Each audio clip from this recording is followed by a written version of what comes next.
Now starting. All attendees are in listen-only mode. Hello and welcome to OA Week 2021.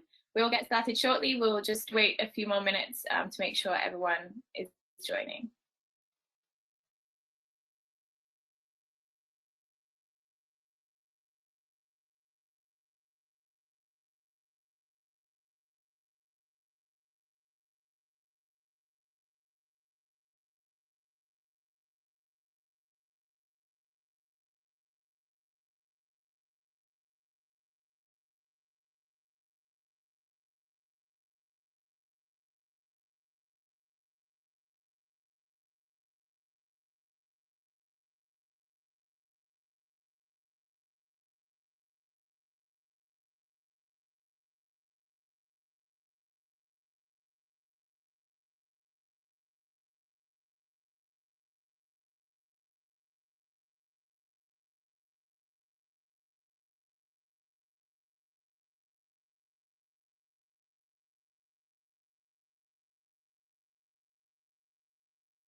Hello everyone and welcome to OA Week 2021.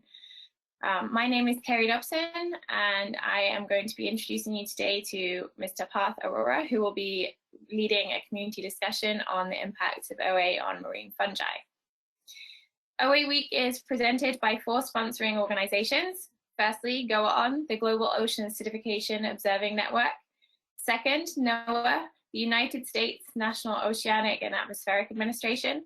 Third, the IAEA OAICC, the International Atomic Energy Agency Ocean Acidification International Coordination Center.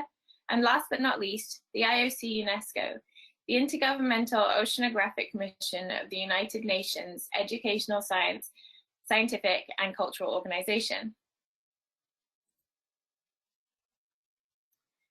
For those of you who are new to GOA-ON, it is a collaborative international network designed to address 3 high-level goals. Firstly, to improve our understanding of global ocean acidification conditions. The second goal is to improve our understanding of ecosystem response to OA. And the third goal is to acquire and achieve data and knowledge necessary to optimize modeling for OA and its impacts. GOA-ON was established in 2012 with just a handful of members, and since then, GOA-ON has grown immensely. It now has over 900 members from 105 countries. You can join GOA-ON today by visiting goaon.org, that's GOA-ON.org. GOA-ON also consists of 8 regional hubs which span across continents and oceanographic regions, and we'll be hearing from most of them throughout OA Week. GOA-ON is an active organization that offers numerous resources to its members.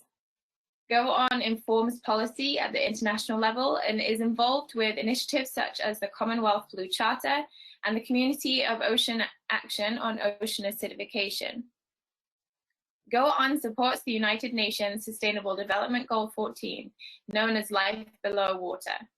Specifically, GOA-ON helped develop the methodology for SDG Indicator 14.3.1, providing guidance on how to measure ocean acidity and how to report the collected information. The data collected informs local and regional governments and UN climate programs. GOA-ON also hosts a data portal, which provides access and visualization to OA data and data synthesis products that are collected from around the world and from a wide range of resources, including moorings, research cruises, and fixed time series stations. We welcome all scientists to submit their OA observations to the portal. It's quick, easy, and allows greater visibility of your work. Additionally, GOA-ON offers members scientific mentorship, scholarships, and hands-on training through the peer-to-peer program. If you're interested in joining this program as a mentor or a mentee, visit the peer-to-peer webpage and enter your information into the application form. GOA-ON's newest resource is a webinar series, which was established following last year's OA Week. We welcome your input on what topics you would like to hear about in future GOA-ON webinars. If you have any ideas or if you would like to contribute to the webinar series as a presenter, please send an email to secretariat@goaon.org. That's GOA-ON.org. But over the next 10 years, GOA-ON intends to go even further. GOA-ON has become involved with the UN Decade of Ocean Science for Sustainable Development, which will run from 2021 to 2030. This Ocean Decade will provide a common framework to ensure that ocean science can fully support countries to achieve the 2030 Agenda for Sustainable Development. GOA-ON is proud to announce that our proposal, known as OARS, Ocean Acidification Research for Sustainability, was recently endorsed as an official UN Ocean Decade program. The OARS program will build on GOA-ON's existing work to further develop OA science by enhancing capacity efforts, increasing observations of ocean chemistry changes, identifying the impacts on marine ecosystems, and providing decision makers with the necessary information for mitigating and adapting to OA. GOA-ON would also like to bring attention to the 5th International Symposium on the Ocean in a High CO2 World. This conference was initially scheduled for September 2020, and like many events over the last 18 months, this event was postponed due to the COVID-19 pandemic. This symposium is now scheduled for 2020, and it will bring together researchers, decision makers, and other stakeholders to share cutting-edge ocean acidification science. We hope everyone listening today will visit the symposium's website to learn more, and we invite everyone to stick around until the end of this webinar to see a promotional video from the Symposium Steering Committee. At this time, I would like to introduce you to Mr. Parth Arora, who is a PhD student in the Department of Ocean Studies and Marine Biology at Pondicherry University in India. And he has a keen interest in the impacts of OA on marine fungi, which he will like to introduce you to today. So at this time, I will make Parth the presenter. Bear with me.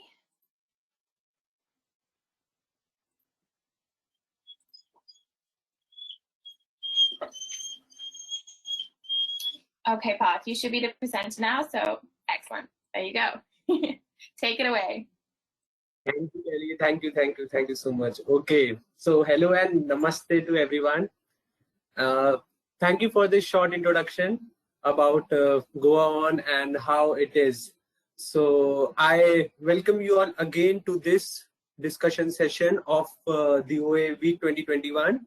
And extending my introduction, I would say that I am a scholar who has utilized his resources during his work, and I have been working in the Andaman and Nicobar Islands, and I have means it's an opportunity for me to present here.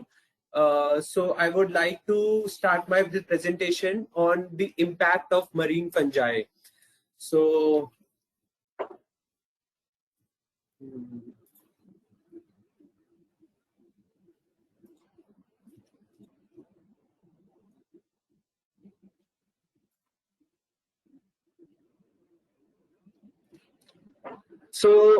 the idea of this marine fungus and ocean acidification has come a long way through the study which I did and found out the first ever isolate of the yeast Candida auris. That has proved to be a landmark study, and the study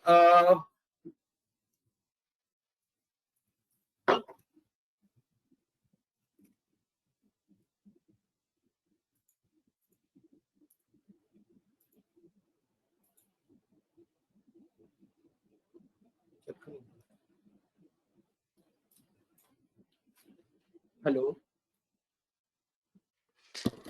Hi, Parth. This is Mike. Is everything all right? No, the screen is not changing. Oh, odd. Okay. Maybe you should try to stop sharing your screen. Yeah, I think I have a presentation, so I can share mine if that's easier. Wait. Now you can see.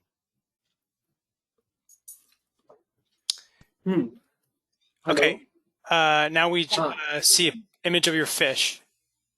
Yeah. So why we are here discussing the fungus in the week of ocean acidification, where we would be actually hello. You can see my screen, right? Yes, the same image. Okay. So why we are here in this week of ocean acidification discussing about fungus, because every one of us who are present here might have experienced fungal disease or fungus infection, or must have known about something like fungal infection in like humans or any organism that you have been like living around. So if you want to share your experience, you are most welcome about how the fungus you have what is your experience regarding fungus, if you have seen or like heard about. And if you just agree to my question, you can show a virtual high five. Or if you don't agree to my question, so you show a fist. Okay. And the reason why we are here to discuss Sandoe fungi is that if we want to see if there is any relation, or does the ocean acidification can impact or control the fungus growth. So today we would discuss about this, and I want your opinion, your experience regarding the fungus, that you know, like what you know about fungus, and if like anyone want to discuss something about that, you can say right now. Okay. So moving ahead, I have divided my discussion into 4 quarters. Okay. And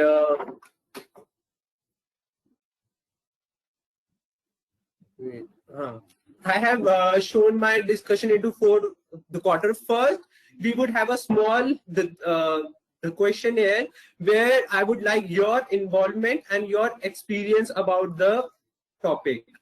Okay. And in the second part, we would have a brainstorming session from the pre-discussed questions that I have prepared, and we would try to have a background build-up about the marine fungi, because I think most of the people have ignored the importance of the ocean and the fungus related phenomena and their occurrence. And in the third quarter, we would means I would show my research that I did, and that brought the attention of my researchers on the impact of OA and the fungi. And on entering the fourth quarter, we would try to plan a roadmap regarding how we can proceed further. And since this is our first discussion, so we would try to have a build up around how we can try to form a group, or how we can go in the direction of the fungi related research. So are you all ready for the questions? Okay. Let's hear it. Yeah. Okay. So it's like 14 September. So I have decided 5 questions, because 1 + 4 is 5. So sorry for the bad joke. So how many of you have thought that the pandemic has made it more difficult for us to reason? Do you guys agree or not? Wait. I can't see. Would you like us to give feedback as we go, or let us know all the questions? Yeah. Yes. With the question. Okay, so if all the attendees would like to type in the chat box, or you can show a high five, or you can show your disclosed fist. Okay.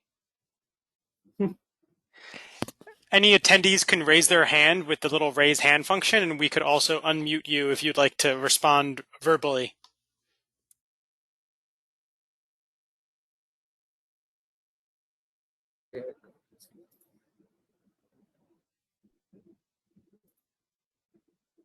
Okay, now, okay, then we should move ahead, right? So the stress by pandemic.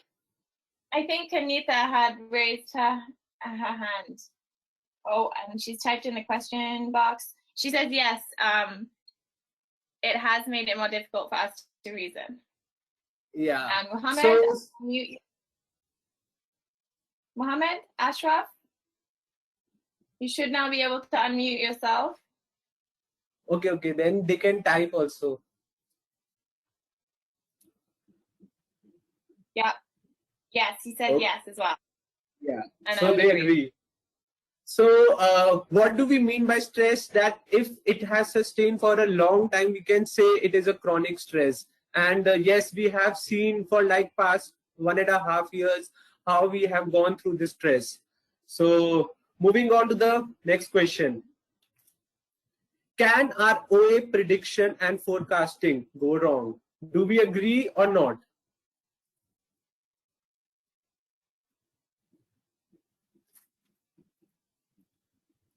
Do you mean by modeling? Yeah, modeling. Yeah. Good question. I can't see the webcam, Gary. Yeah, I guess models are only as good as the data that go into them. So I would say something I've learned is no model is correct, but some models can be useful. Yeah, some models can be useful, and so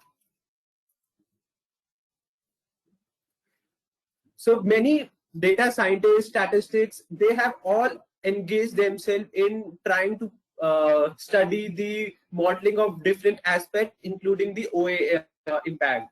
But these predictions might sometimes be different from what is there in the nature actually, and it might be misleading eventually, because what we are thinking right now might be different in the field, and thus our interpretation about the result might be wrong also sometimes, or we need to see it in the future.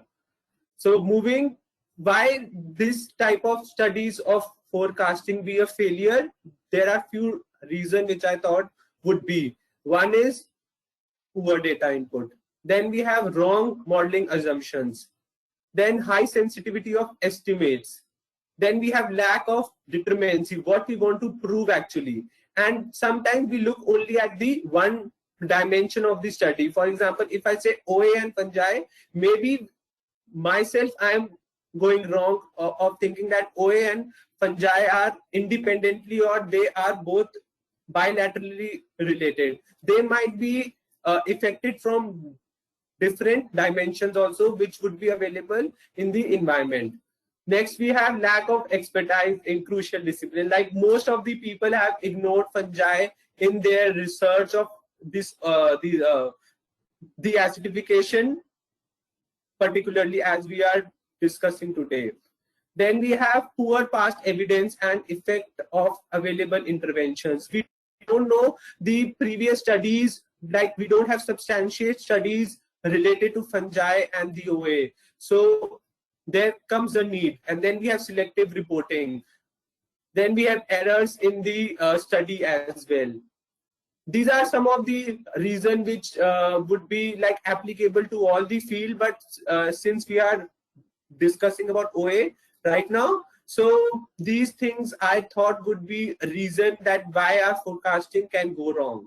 So moving ahead, these models they said, like they are based on simple statistical or standard models, and they rely on some underlying assumption with respect to some community, I can say. So here the role of ecologist is there in the picture, where we try to use our knowledge in trying to understand the unknown environment.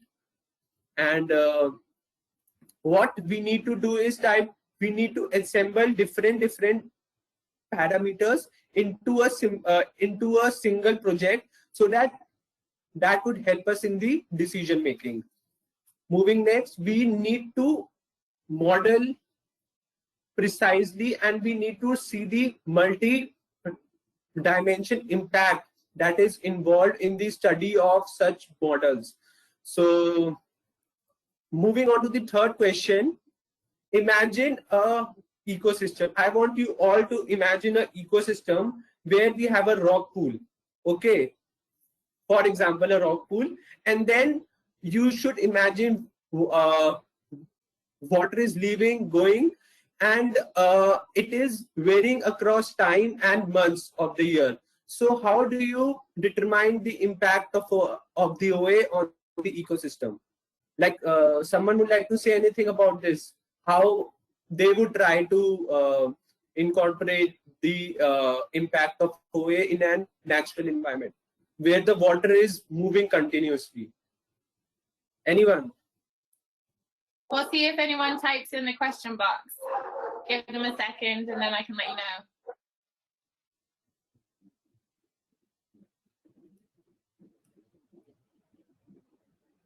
Okay, let's move ahead then. And suppose now that it's raining. I would say that you would want to monitor it over time with some kind of pH, what am I trying to say? pH probe. No, like in a natural like environment, we have high tide, low tide, where the water would like enter, leave a place. So how do we study the impact of the OA on a system? Like, for example, I'm saying a place is having some pH and the water is moving, mixing. So how do we study the impact of the acidification on the environment? We need to monitor, or how do we do? Like, anyone would want to share their way of predicting the impact in such a situation?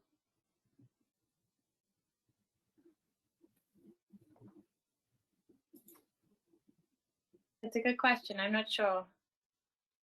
Okay. Okay, now let us imagine that it is raining or it is like shining very brightly. So what would be the impact on the associated environment? Confusing, right? Monitor, someone wrote, Chatrivor wrote, monitor biodiversity. Like, monitoring is the option, right? Or in the third scenario, some people are there who have direct the contact with the water. So there would be some input from people also. So there would be again a change in the ecology of that place, right? So yeah, such studies, like we have seen, it is a mixture of such the complex situation that we can't simply say that OA would be having this impact on this or this impact on this, because actually the natural environment is very complicated. And so we need to, as an ecologist, we need to understand the dynamics involved in a natural environment. But like from the example, we can see this sounds straightforward, but actually it is not. So moving on to the next question, effect will be there and hence pH slight variation. Okay, but see, pH variation would be there, but actually the water is moving continuously. It is mixing with a different water, not that significant, but it is actually mixing. So the water ultimately at a regional place won't fluctuate much. So next question is, what parameters should one study in predicting the impact of marine fungi and other zoonotic pathogens? Anyone? If I'm seeing the impact of the zoonotic or the fungi and the ocean acidification, what else should I study to consolidate my study? Anyone? So you would need to measure at least 2 parameters in the carbonate system, and then maybe you would also look at other multiple stressors such as temperature or salinity or other drivers of growth or survival for marine fungi. Yeah, right. But then if we want to interpret our result, there is statistically thing called as the overfitting and multicollinearity. Do you know what is overfitting and multiple? Anyone? What is overfitting? model and multi. Anyone? Is that when, oh, so Trevor has said autocorrelation? Yeah, a kind of, because when we study a lot of the parameters, actually we deviate from our study and we find a different result altogether. So in order to study and predict the impact of GOA and the fungi or the any other zoonotic, the pathogen, we need to select only those things which are directly related. As like he said, the temperature is like important, salinity is like important, dissolved oxygen is also important, and we would be discussing the parameters in the next few slides. So here is our last question, which is, should the ocean acidification be a key, the parameter in determining the impact as a whole? Do we agree or not?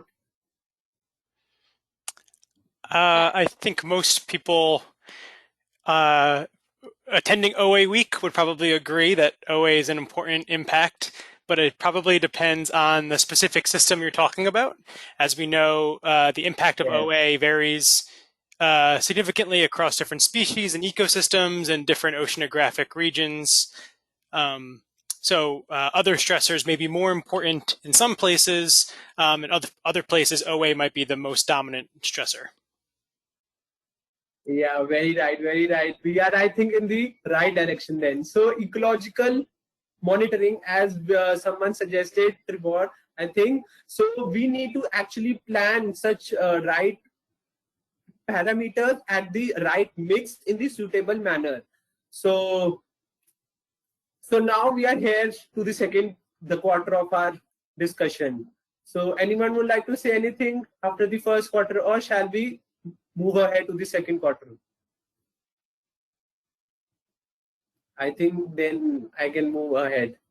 So these are my prepared the topics which I thought which would help for the build up of the topic of the fungi and the OA.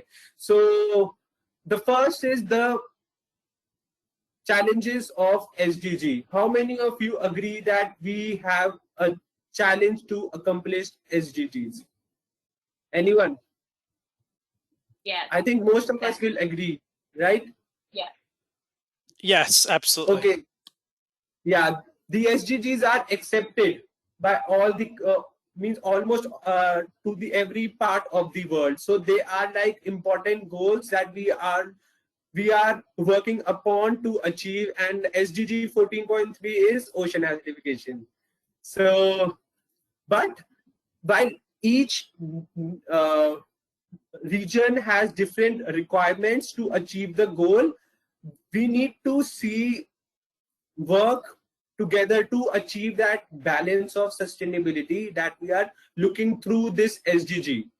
Okay, and these goals are what they have divided into 17 major heads, but they all are interrelated.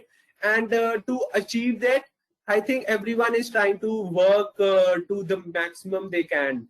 And but we need to understand one thing right now, that to achieve one goal, we should not neglect the other goals for our achievement, right? So food joins ecosystem and health. So we all know the importance of the food production. And what if I say that the fungal disease are found in our seafood most of the times, and their occurrence become very impactful in future? That would be a thought we need to have in our mind, because fungal disease in the fishing industry or like any other seafood, the industry would be having a great impact on the food supply all over the globe, because most of the people depend of the coastal area depends on the seafood for their food and all basic requirement.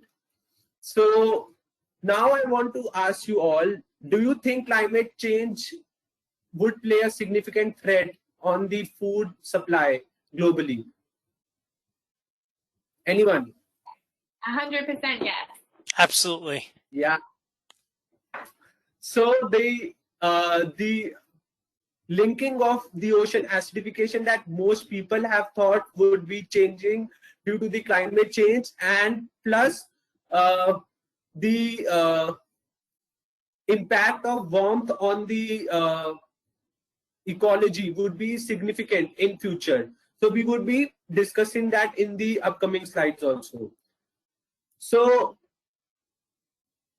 researchers have shown that the impact of climate warming would be having a great impact on the ecosystem functioning. And that means that we would be tinkering around with the microbe present, and including the pathogenic fungus.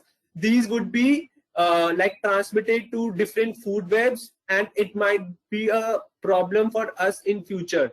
So a study showed that the environmental risk factors which caused annual disease burden in like 3 to 7%, it had the contribution of the disease due to the environmental risk factors. And so as a researcher, I want, or like we want as a group, to navigate ourselves towards a study that assesses the risk assessment of the environment and the health associated with those people. So this is the topic I think everyone should just have their opinion here right now. I would love to hear from you all, and that is ocean acidification. Like anyone want to say something? Ocean acidification, what they actually think is ocean acidification. For me, ocean acidification is impact on zoonotic pathogens. So I want your opinion. What do you think is ocean acidification for you? Anyone? I'm a shellfish ecologist, so when I think of ocean acidification, I think about its impacts on bivalves and shellfish aquaculture. Yeah, and I am a coral ecologist, so I worry about the impact on all the coral reefs around the world. Like what? Like how they won't be able to grow as much, and also there may be more erosion. Okay, anyone else? No? Feel free to put comments in the questions if you have any answers for Parth. I can't see. So I think it's a phenomenon that is very complex, and it depends on different dimensions. So the OA can be coccolithophores and other plankton. Yeah, calcium carbonate and all. See, so the contribution from environment and the aquatic ecosystem can have impact on OA, that we all know. Okay, so does anyone have thought of impact of nutrients on the acidification? I have with relation to coral. Okay, yeah. Actually, reef, seagrass ecosystem and the mangroves are interrelated, and if one thinks that it is affecting the reef, that might be also impacting the mangroves and the seagrass as well. So we need to think about that also. And then we have natural phenomena which can also contribute in the acidification process, right? Then we have global warming. That I think these are like journal thing which which might accelerate the acidification process. And then there was study which showed that the ocean acidification with different the parameters can tinker some harmful groups of taxonomic groups, including the fungi. So that was, I think, my 2018 paper which I read that made me to study this fungus and the acidification, like the spread of disease in the different aspect in the ocean, and how I can just study them. So a text line is a changing disease scenario in a changing environment. So question from Mohammed: what is the leave of fungal infection in marine or cultured fish? Shall I answer the question right now? It would be better to ask. You can leave it till the end. Yeah, okay, if you're going to cover that later, then maybe wait until the end. Okay. So the relationship of ecology is very different. Okay, it is very complex and not one dimensional, and we can't say okay, fungus is there, it would be having disease aspect on it. It requires certain environment through which it can spread as well. And the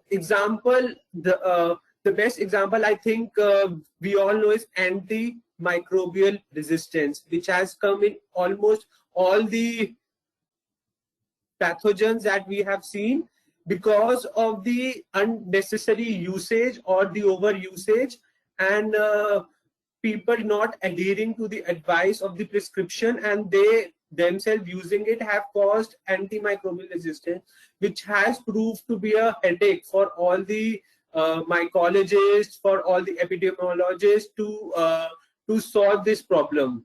So do we know about what is antimicrobial resistance? Anyone would want to share something?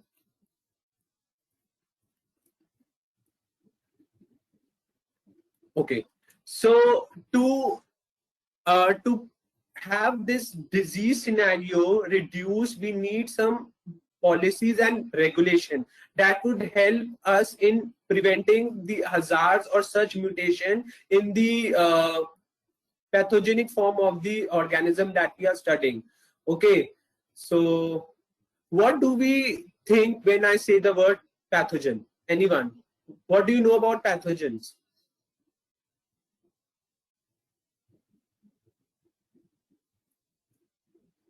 Anyone? I don't know much about pathogens. Okay. So the if you would be having some disease or something that have entered and is having a harm on you, that is called a pathogen. Okay, so why we are discussing this here? Because actually we don't know the impact of fungi, and to build up the environment, I just want you to have a brief background of the work, why actually we should study ocean fungi and the impact of acidification actually. Okay, so moving ahead, disease causing organism, right? So fungal disease, finally we are here. Fungal disease, what we say. So there are two ways by which we can study the fungal disease in the environment. Okay, one is by direct method and the second is indirect method. In the indirect method, we will like bring the sample, try to grow the fungus associated with it and the pathogen. Mostly it is like laboratory based thing. Okay, but we have a direct approach also that involves monitoring of the and the identification of the fungi from the environment that we want to study. Actually, I feel this aspect is more relevant because we would be seeing the outcome of the fungi growth in the natural environment rather than in the laboratory. That would be helpful, but we need to distinguish between which methodology is better. Okay. So now the question comes here, do we need laboratory data or we need actual natural environment data to study the impact of the acidification on the fungi or any pathogen? Anyone? What's your opinion? Laboratory or field? Ideally field, but both would be useful. I was going to say, I think both are necessary. Yeah, right. Both are necessary, but how much? Because laboratory condition would be like one dimensional, and actually what is happening in the environment would be different, as I said. So how do we decide here? Perhaps you start with laboratory experiments where you could kind of drill down into the species that are most at risk or will benefit the most from acidification, and then that could kind of tailor your experiments in the field. Yeah, those are called umbrella species, right? Or the keystone species. Yes. That we think are the most impacted by something, right? So, but researchers have said, like those who have done laboratory environment studies have said that lower pH is preferred by fungi growth. But no one has studied in the environment, ocean environment. All those reports are based on like fresh water, and plus most are fresh water, and they have done laboratory studies, and they have said that lower the pH could be helpful for fungi growth. So, and they have also said that the fungi growth in the environment would impact would be impacting different cycles as well, and that would ultimately affect the interaction in the sea. So we can, I think, move ahead. So the better we understand the ecosystem, the better is where we can devise policies. Okay. So the occurrence or breakthrough of disease or fungal disease in this discussion, we need to first understand the complex marine ecosystem, for which we need both observation and the experimental manipulation. So I think we are on the right direction, everyone, or we are on the right page. And the studies have also shown that the outbreak in reef as ocean warming events occur, but but they have also said that the more high biodiversity is, the disease dynamic have reduced. So I would like, if you want to say something on this aspect.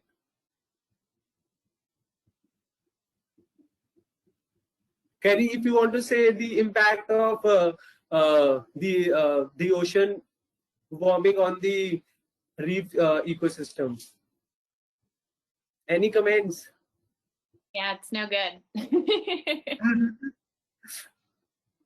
So it's not helpful.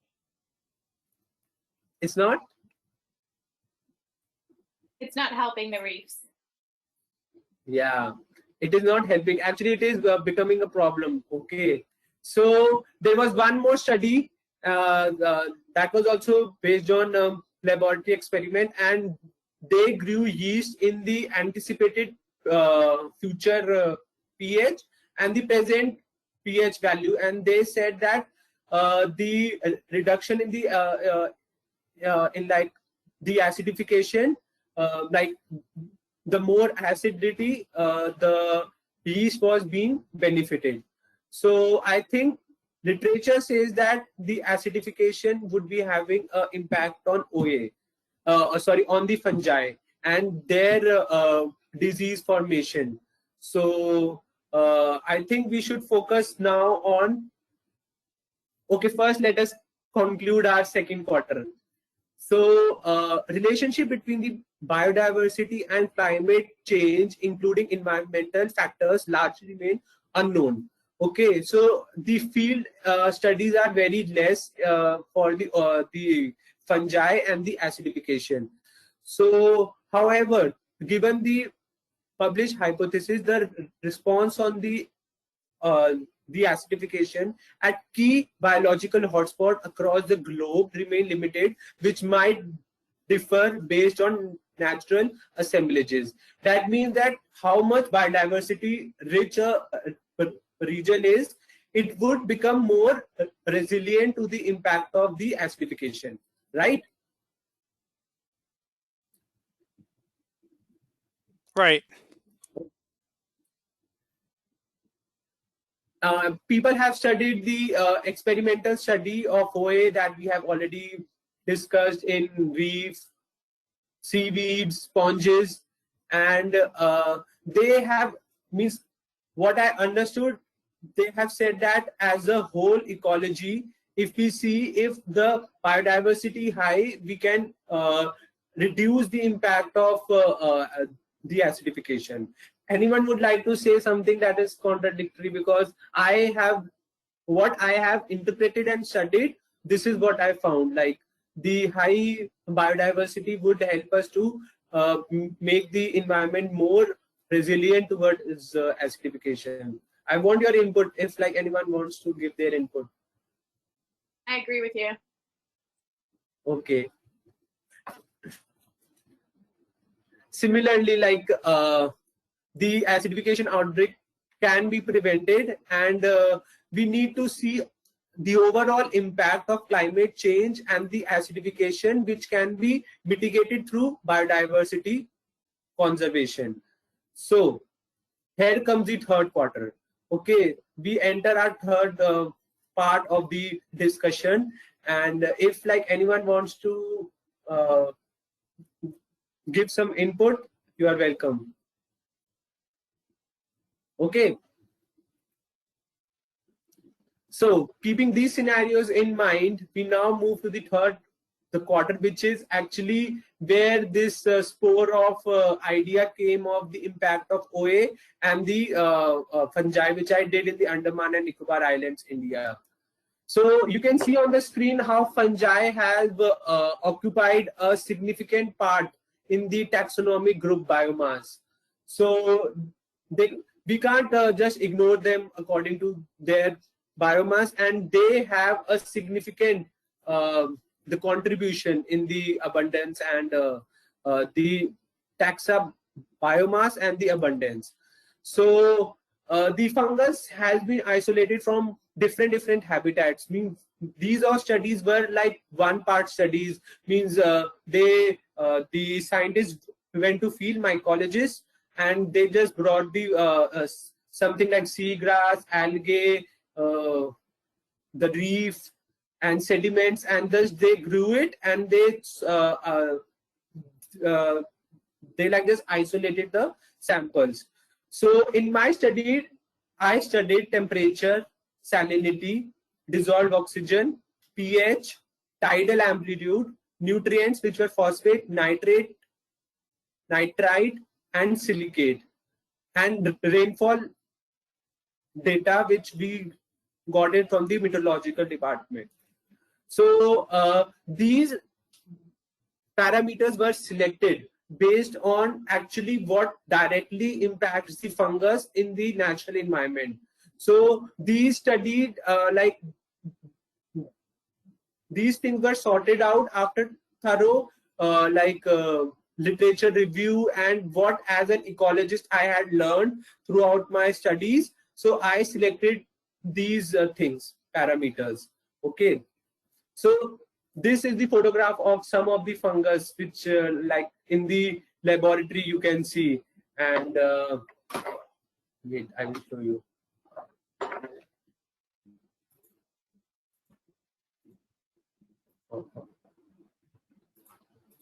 So this is Aspergillus.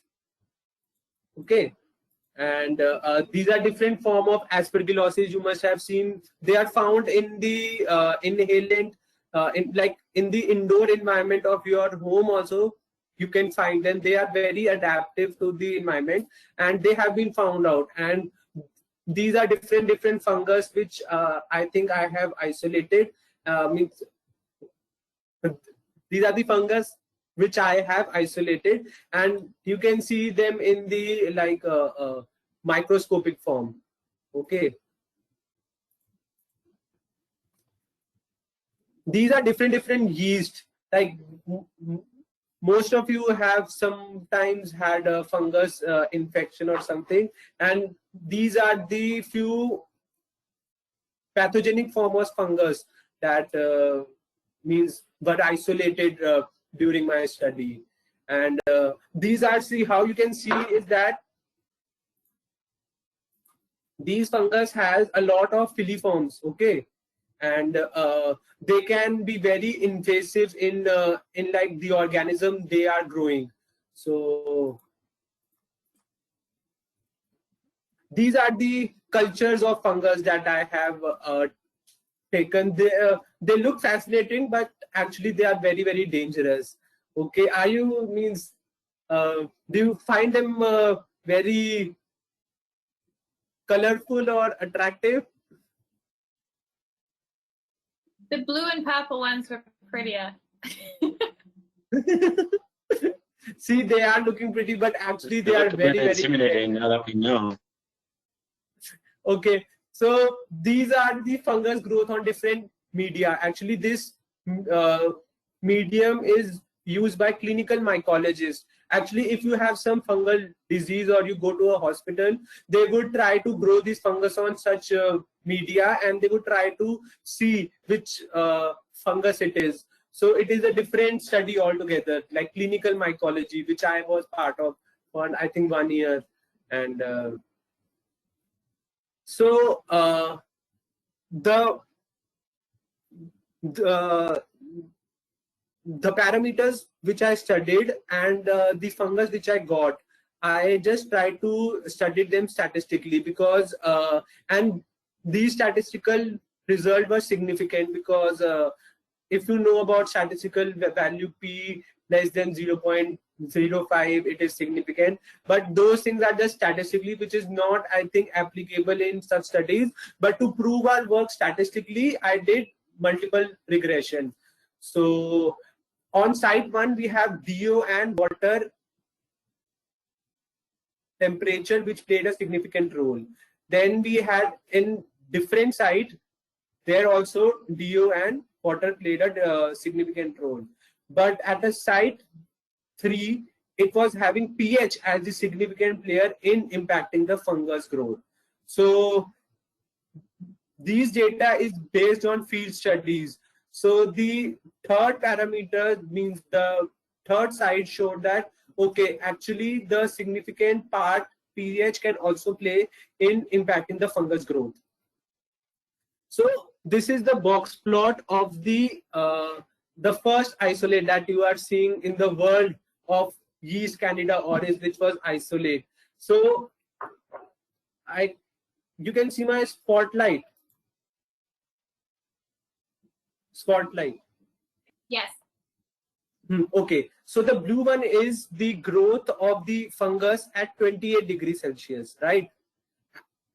Means as the we have discussed, the ocean acidification alone can't help, and actually the climate warmth is like also impacting the fungus growth. So we saw in the laboratory study that at 28 degrees Celsius, the growth of fungus had a very narrow range, while at 37 it was peak, and that is the human the temperature. And at 42, which is extremely high, its growth got reduced. So this is the 42 is the stressed environment. So we can say that through this test that, okay, if the temperature warms, the impact of fungi would increase in the environment. Okay. So why we are discussing this? The reason is that as climate warms and the acidification does play a role, it would impact in the growth of fungus. So we can say that we need to anticipate the increase in fungal disease in the environment. Okay, and this would help not only the impact of the acidification and fungi relation, but could also help the epidemiologists to study the mechanism of mutation in the fungus or the other the pathogen as well. So it associates the understanding of fungal ecology and the natural environment. I think you must be thinking how OA and the fungi growth is related here. And actually, this is the part of the fourth the quarter that we're gonna study or we're gonna discuss. Sorry, So the conclusion is okay. We are just about to finish, and we need to we need to understand the ecology of the fungus and the physical that means we have found through statistics that okay, pH would be playing a role in the impact of fungus in the what spreading of fungal disease or the increase in that and means as I discussed at the side 3, which we had pH as a significant factor, but the growth of the abundance and the minimum of fungus varied. So actually the pH alone won't be responsible, and we need to study different aspects as well to study the impact of fungus and the acidification. So these are just the similar points that we need to study the different aspect also in regard to the ocean acidification, real impact to the fungi. And the only option we are left is monitoring of the natural environment. And so similar studies have been done on the water, the quality, which showed that dissolved oxygen pH were the impactful on the seagrass ecosystem, and thus the water, the pH also plays a role. And with rising of fungal diseases, our direction of study should move towards the aspect of the acidification and the fungus. And the monitoring is the option. And the last quarter is say that we need to study the stability of the ecosystem through a joint process of the acidification and all. And we need to see the ecological interaction as well. And we can't just rely on single species laboratory data, and we need to see the multi-dimensional aspect involved in this study. So same, it's all like we need to have an approach where we are trying to study few other the parameters which might be having an impact. So here comes the last slide of like our discussion, where I want your opinion regarding the potential plan that we should have, because if we only discuss right now, it won't be useful for us for that. We actually need to make a actually make an action plan to go forward and have a research on this aspect of the ocean. And for my opinion, I would like your after this slide, I would like to have your opinion over the how we can go forward. And as the UN 2020 this agenda says, the science we need for the ocean we want. So we need to start having a discussion over this and actually take some action plan over the same. And I think that would be the real importance of this week, so that we actually take some action forward. So thank you, and your these queries are welcome. Hi, Parth. Thank you so much for that presentation. I sure learned a lot about marine fungi, and you actually received a few questions, and I want to respect the question you just posed to the whole group, which is kind of what's the way forward from here if we think about OA and marine fungi, because you've clearly articulated and demonstrated that it's an understudied part of the OA field.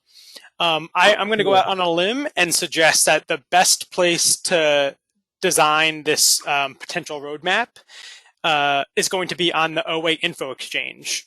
So the OA Info Exchange is a platform specifically designed for community building and discussions around OA science. There's something like 1,500 members from 65 countries. it would be, and we intend at OA Week to create posts following each of these sessions to continue our discussion. So I think since we're running a little bit short on time, we should kind of continue this discussion on the OAIE as well. Although you did get a couple kind of specific questions, Parth, and I think maybe we could ask you one of those.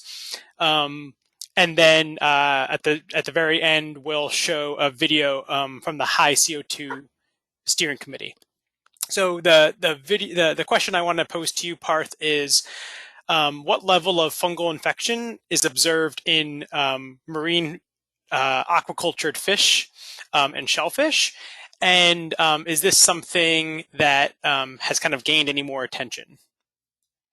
Usually those people who are in the field of this fish growth from the aquaculture side, they don't actually want to disclose the fungal disease outbreak because that would impact their economy because it's a disease outbreak or they have found a disease. So usually they won't go for it. And I used to go and survey with the people, and they used to show the fungal disease of the like fishes that were naturally captured. So those were having like a very huge fungal growth on them, and I think that was due to decaying. But no one like actually is studying properly on the aquaculture side of this fungus growth on the fishes or like anything crab as well. So I think I will take that also as a my research in future, like how it is impacting and how it is. And different countries have different reporting requirements. I know depending on what species is cultivated and in what types of systems in the United States, you need to report certain amounts of disease, particularly big outbreaks. But you're right that it's certainly a understudied field and certainly something that would benefit everyone if a little bit more light was shed on that topic. So unfortunately, we're already a couple minutes over our time, but I want to take this opportunity to thank Parth for leading this discussion session and coming up with this really interesting idea. Thank you so much for being here and walking us through those slides. I just posted the link for the OA Info Exchange in the chat. So I would definitely encourage all of the audience members to check out the OAIE. If you haven't already become a member, please join. And then you'll see the post that we will make about this session in a couple days. Without any further ado, I'll pass it over to Kerry and she'll close us out. Yes, thank you, Parth. That was a really interesting session. And I would really encourage you to set up a membership with the OA Info Exchange, just a profile like Facebook, and then start discussions about OA and fungi in there. That would be great. Now let me... Actually, I wanted to say something like this. We need to actually make an action plan of those who are interested in that. No, like discussion goes on and time flies, but actually, if you want to make a group, I will try to do some more posting and all, and once I get done with my work, then I'll try to make something great for the contribution of the community of OA. So let's see, keeping fingers crossed. That's definitely a place where you would be able to get people to join your cause and help you out with that. So I would definitely encourage you to post there. Okay, yes. Well, thank you so much. I'm going to play the video for the 5th International Symposium on the Ocean in a High CO2 World.